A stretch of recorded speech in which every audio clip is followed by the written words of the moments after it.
S member ಯಾರಿದ್ದಾರೆ? ಯಾರಿಲ್ಲ. ಇಲ್ಲ ಸರ್, ಅಧ್ಯಕ್ಷರು ಬಂದಿಲ್ಲ. ಮೆಂಬರ್ಗಳು ಪೋಷಕರು ಯಾರು ಇಲ್ವಾ?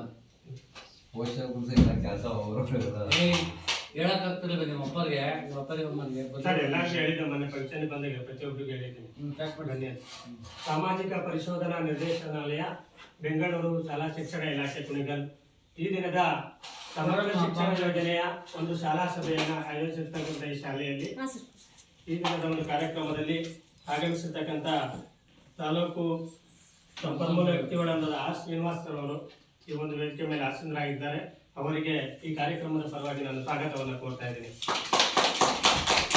ಅದೇ ರೀತಿಯಾಗಿ ಈ ಒಂದು ಕಾರ್ಯಕ್ರಮದಲ್ಲಿ ಊರಿನ ಗ್ರಾಮಸ್ಥರಾದಂಥ ಆರ್ ಹೊನ್ನಪ್ಪ ಸರ್ ಅವರು ಈ ಒಂದು ಕಾರ್ಯಕ್ರಮದಲ್ಲಿ ಆಗಮಿಸಿದ್ರೆ ಅವ್ರಿಗೂ ಕೂಡ ಈ ಕಾರ್ಯಕ್ರಮದ ಪರವಾಗಿ ಸ್ವಾಗತವನ್ನು ಕೋರ್ತಾ ಇದ್ದೀನಿ. ಅದೇ ರೀತಿ ಇದೇ ಗ್ರಾಮದ ಸತೀಶ್ ಅವರು ಈ ಒಂದು ಕಾರ್ಯಕ್ರಮದಲ್ಲಿ ಆಗಮಿಸಿದ್ದಾರೆ. ಅವ್ರಿಗೂ ಕೂಡ ಈ ಕಾರ್ಯಕ್ರಮದ ಪರವಾಗಿ ಸ್ವಾಗತವನ್ನು ಕೋರ್ತಾ ಇದ್ದೇನೆ. ಹಾಗೆ ಅಂಗನವಾಡಿ ಮೇಡಮ್ ಆದಂಥ ಆಶಾ ಮೇಡಮ್ ಅವರು ಈ ಒಂದು ಕಾರ್ಯಕ್ರಮದಲ್ಲಿ ಭಾಗವಹಿಸಿದ್ದಾರೆ. ಅವ್ರಿಗೂ ಕೂಡ ಈ ಕಾರ್ಯಕ್ರಮದ ಪರವಾಗಿ ಸ್ವಾಗತವನ್ನು ಕೋರ್ತಾ ಇದ್ದೇನೆ. ಅದೇ ರೀತಿ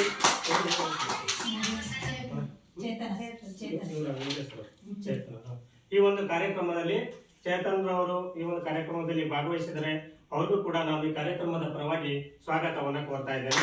ಹಾಗೆ ನಮ್ಮ ಅಡಿಗೆ ಸಿಬ್ಬಂದಿಯವರಾದಂಥ ಗುಂಡಮ್ಮನವರು ಕೂಡ ಈ ಒಂದು ಕಾರ್ಯಕ್ರಮದಲ್ಲಿ ಭಾಗವಹಿಸಿದ್ದಾರೆ. ಅವ್ರಿಗೂ ಕೂಡ ಈ ಕಾರ್ಯಕ್ರಮದ ಪರವಾಗಿ ನಾನು ಸ್ವಾಗತವನ್ನು ಕೋರ್ತಾ ಇದ್ದೇನೆ. ಅದೇ ರೀತಿಯಾಗಿ ಸರ್ ಜಯಲಕ್ಷ್ಮಮ್ಮ ಮತ್ತು ಪ್ರಭಾವತಿ ಈ ಒಂದು ಕಾರ್ಯಕ್ರಮಕ್ಕೆ ಜಯಲಕ್ಷ್ಮಮ್ಮ ಮತ್ತು ಪ್ರಭಾವತಿ ಮೇಡಮ್ ರವರು ಕೂಡ ಆಗಮಿಸಿದ್ದಾರೆ. ಅವ್ರಿಗೂ ಕೂಡ ನಾನು ಈ ಕಾರ್ಯಕ್ರಮದ ಪರವಾಗಿ ಸ್ವಾಗತವನ್ನ ಕೋರ್ತಾ ಇದ್ದೇನೆ. ಹಾಗೆ ಈ ಕಾರ್ಯಕ್ರಮದಲ್ಲಿ ಹಾಜರಿರ್ತಕ್ಕಂಥ ಎಲ್ಲಾ ಮಕ್ಕಳಿಗೂ ಕೂಡ ಸ್ವಾಗತವನ್ನ ಕೋರ್ತೇನೆ.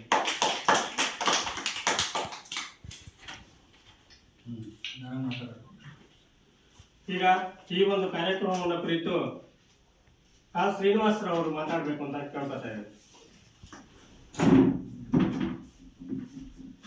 ಎಲ್ಲರಿಗೂ ನಮಸ್ಕಾರ.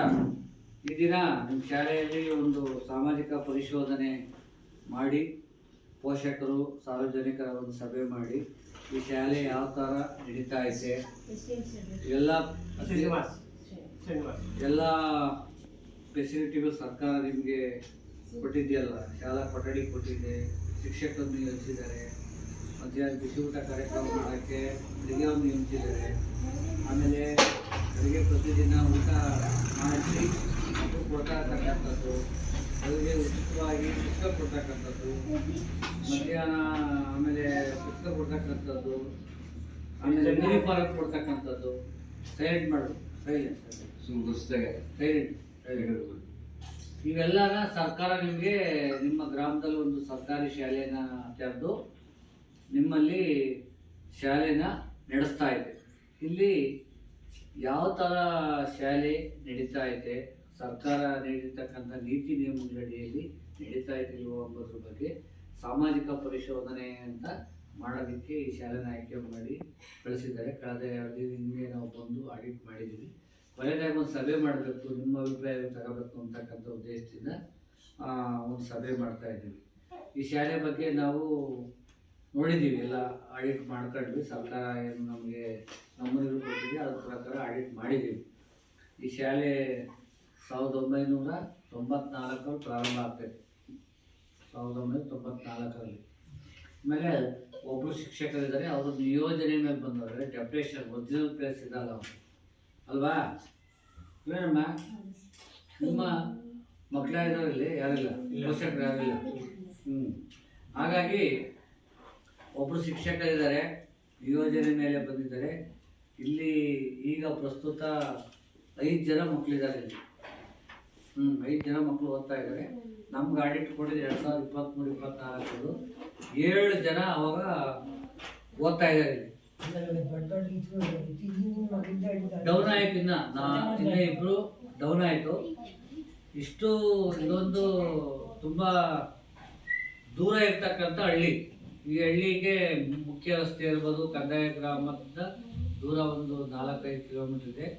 ಆದರೂ ಸಮೇತ ಇಲ್ಲಿಂದನೂ ಸಮೇತ ಕಾನ್ವೆಂಟ್ಗೆ ಹೋಗ್ತಾವೆ ಮಕ್ಕಳು ಅಂತಕ್ಕಂಥ ವಿಚಾರವನ್ನು ಹೇಳಿದರು. ಎಷ್ಟು ಜನ ಹೋಗ್ತಾರೆ? 2 ಹೋಗ್ತಾರಾ? ಹೋಗ್ತಾರಾ? ಅಂದ್ರೆ ಇಲ್ಲಿ ಚೆನ್ನಾಗಿ ಪಾಠ ಮಾಡಲ್ಲ ಅಂತ ಅಲ್ಲಿ ಹೋಗ್ತಾವ್ರ. ಇಲ್ಲ ಇಲ್ಲ ಅದೆಲ್ಲ ಏನಿಲ್ಲ ಸರ್. ಎಜುಕೇಶನ್ ಡೌಟ್ ಏನಿಲ್ಲ ಸರ್. ಅಂದ್ರೆ ಪೇರೆಂಟ್ಸ್ ಅಭಿಪ್ರಾಯ ಏನ್ ಹೇಳ್ತೀಯಮ್ಮ, ಹೆಂಗ್ ಮಾಡ್ತಾರೆ ಇಲ್ಲಿ ಪಾಠ? ನೀವು ಚೆನ್ನಾಗಿ ಮಾಡ್ತಾರೆ. ಚೆನ್ನಾಗಿ ಪಾಠ ಮಾಡ್ತಾರ ಮಾಸ್ಟ್ರು? ಚೆನ್ನಾಗ್ ಮಾಡ್ತಾರೆ. ಅವ್ರು ಮೊದ್ಲು ಸುಧಾ ಮಾಸ್ಟರ್ ಇದ್ದಾಗ ರಜಾ ಕೊಡೋರು ಯಾವಾಗ್ಲೂ. ಶಾಲೆಲ್ಲ ಅವಾಗ ರಜಾ ಕೊಡೋರು ಇವ್ರು ಪ್ರಾಬ್ಲಮ್ ಆಯ್ತು. ಚೆನ್ನಾಗಿ ಮಾಡ್ತಾವ್ರೆ. ಎಜುಕೇಶನ್ 3 ಜನ ಮಾಸ್ಟರ್ ಮತ್ತಿನ್ನೊಂದು 5 ಜನ ಮಕ್ಕಳು ಆ ಕಡೆ ಹೋಗೋರು ಅಕ್ಕಪಕ್ಕ ಯಾರು ಇದ್ರೆ ಅವ್ರನ್ನೆಲ್ಲ ಸೇರ್ಸ್ಬೋದಲ್ಲ? ಕ್ಲಾಸ್ ಇದ್ದಾರೆ ಸರ್, 3-4 ಕ್ಲಾಸ್ ಇದ್ದಾರೆ. ಈ ಚಿಕ್ಕ ಮಕ್ಕಳು 1ನೇ ಕ್ಲಾಸಿಂದ ಸೇರಿಸ್ಬಿಟ್ರಲ್ಲ ನೀವು ಸ್ವಂತ ಮಕ್ಕಳಿಗೆ ನೋಡ್ರಿ ಸ್ವಲ್ಪ ಆಟ ಪಾಠ ಹಾಕುದ್ರಲ್ಲ, ಆಟ ಆಗ್ತಿದ್ರು ಸರ್. ಆಟ ಇಲ್ಲ ಅಂದಿದ್ರು ಅವ್ರು ಸಮಸ್ಯೆ ಆಟನ ಬಸ್ಸ ಯಾರು ಆಟ ಪ್ರೈವೇಟ್ ಆಟ ಅವರೇ ಕಳಿಸ್ತಾರ ಸ್ಕೂಲ್ ಅವರು?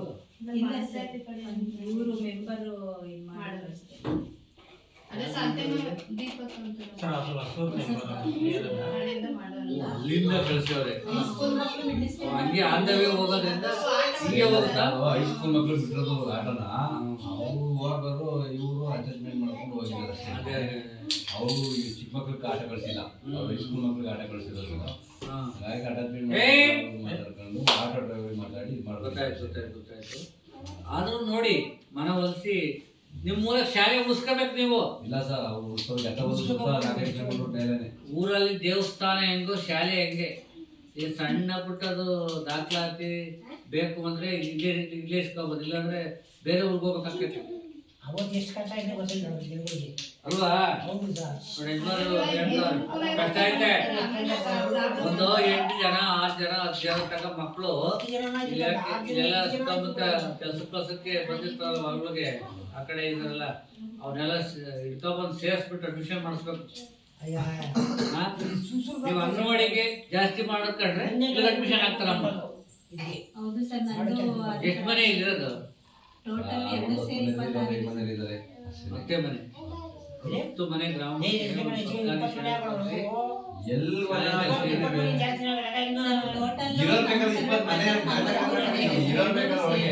ಎರಡು ಅವರು ಇವರು ಜಲದರೆಪಳ್ಳಿ 2 ಸೇರಿ 43 ಅಲ್ಲಿ ಸ್ಕೂಲ್ ಇಲ್ವಾ? ಅವ್ರಿಗೆ ಗೊತ್ತಾ?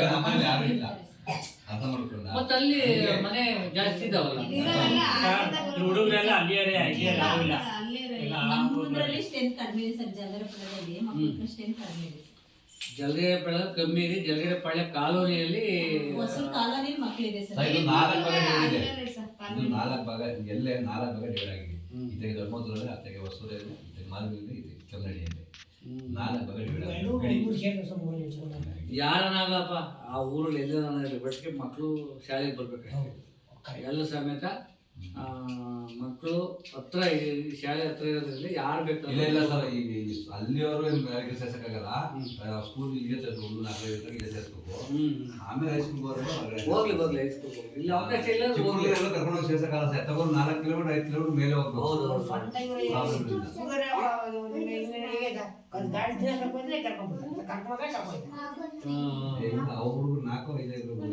ಹಂಗಾಗಿ ಈ ಸ್ಕೂಲ್ ಉಳಿಸ್ಕೋಬೇಕಾದಾಗ ನಾನು ಇದನ್ನೆಲ್ಲ ಹೇಳಿದ್ದೆ, ಇವನ್ನೆಲ್ಲ ಸೇರಿಸಿ ಮಾತಾಡಾನಿ ಅಂತ. ಯಾಕೋ ಜನ ಸ್ವಲ್ಪ ಕಡಿಮೆ ಆಗಿದ್ದಾರೆ, ಮಾಹಿತಿ ಅಂತ ಹೇಳಿದ್ರೆ ಇವರೆಲ್ಲ ಇದ್ದಿದ್ರೆ ಸಮಸ್ಯೆ ಇರಲಿಲ್ಲ. ಎಲ್ಲ ಬೆಂಗಳೂರು ಕಡೆ ಇದೆ, ಇಲ್ಲಿ ಎಲ್ಲ ಮಗ ಇದ್ದಾರೆ ಅಷ್ಟೇ. ಅಂದ್ರೆ ಇರೋ ಮಕ್ಕಳನ್ನ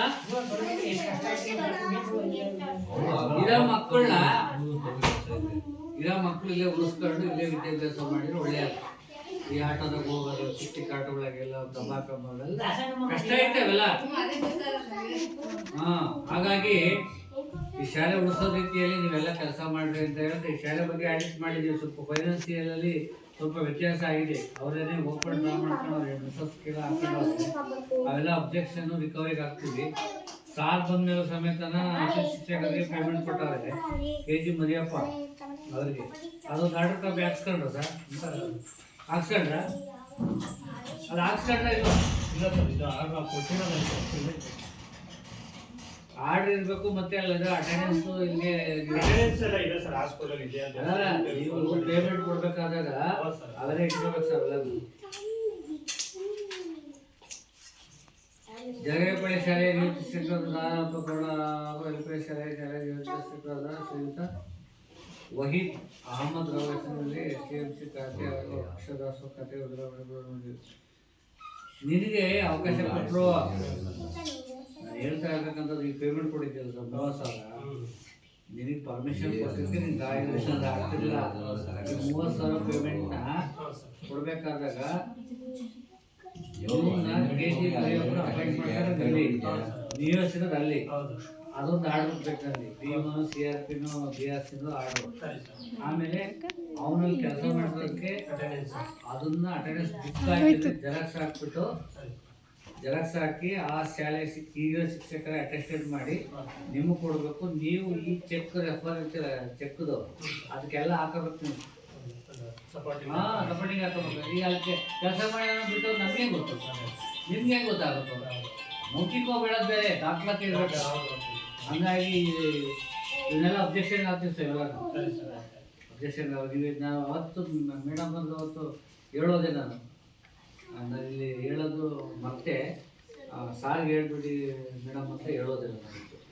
ಈ ಅಟೆಂಡೆನ್ಸ್ ಅವ್ರದ್ದು ಜೆರಾಕ್ಸ್ ಹಾಕ್ಕೊಂಡು ಅಟೆಸ್ಟೆಡ್ ಮಾಡಿಸ್ಕೊಂಡು ಈ ನೀವು ಚೆಕ್ ಇದೆಯಲ್ಲ ಅದಕ್ಕೆ ಹಾಕಬೇಕಲ್ಲ ಹಾಕೊಂಡೆ ಅದು ಒಂದು ಗೋಚರ್ಸ್ ಅದು ಆ ಥರ ಇರಬೇಕು. ಮತ್ತೆ ಅವ್ರು ಹೋಗಿ ನಿಯೋಜಿಸಿಲ್ವಲ್ಲ ಆರ್ಡರ್ ಯಾರು ಇಲ್ವಲ್ಲ ಆರ್ಡರ್ ಬೇಕು ಸರ್. ನಿಮ್ಮ ನಿಲ್ಗೆ ಹಾಕಿರೋದು ಐತಲ್ವಾ ಅವ್ರನ್ನ ನಿಮ್ಮ ನಿಲ್ಗೆ ನಿಯೋಜಿಸಿದ್ಮೇಲೆ ಇವ್ರನ್ನ ಅದು ಶಿಕ್ಷೆ ಅಲ್ಲೂ ನಿಯೋಜಿಸ್ತಕ್ಕಂಥ ಆರ್ಡರ್ ಬೇಕು. ಇಲ್ಲ ಇದು CRP ಫೋನ್ ಮಾಡಿದ್ದೆ ನೀನು ಕೇಳಿದ್ರು ಅಂತ ನಮ್ಮ ಹತ್ರ ಎಲ್ಲ ಇದೆ ನಾನು ಕೊಡ್ತೀನಿ ಅಂತ ಹೇಳಿ. ಇಟ್ಕಲ್ಲ ನಮ್ದು ಇವತ್ತು ಆಡಿಟ್ ಇವತ್ತು ಕ್ಲೋಸ್ ಇವತ್ತು ನನಗೆ ಬೇಕು ಇವತ್ತು ಕೊಟ್ಟರೆ ಅವೆಲ್ಲ ಉಲ್ಲೇಖಗಳೆಲ್ಲ ಹಾಕಿ ನಾನು ಬೇಕಾದ್ರೆ ಇದು ಮಾಡೋದು. ಇಲ್ಲಾಂದ್ರೆ ಅಷ್ಟ ಅಮೌಂಟ್ ವ್ಯತ್ಯಾಸ ಆಗೈತೆ ಅಂತ ನಾನು ಹಾಕ್ಲೇಬೇಕಾಗ್ತೈತೆ. ಫೋನ್ ಮಾಡ್ತೀನಿ ಸರ್. ಹಾಂ.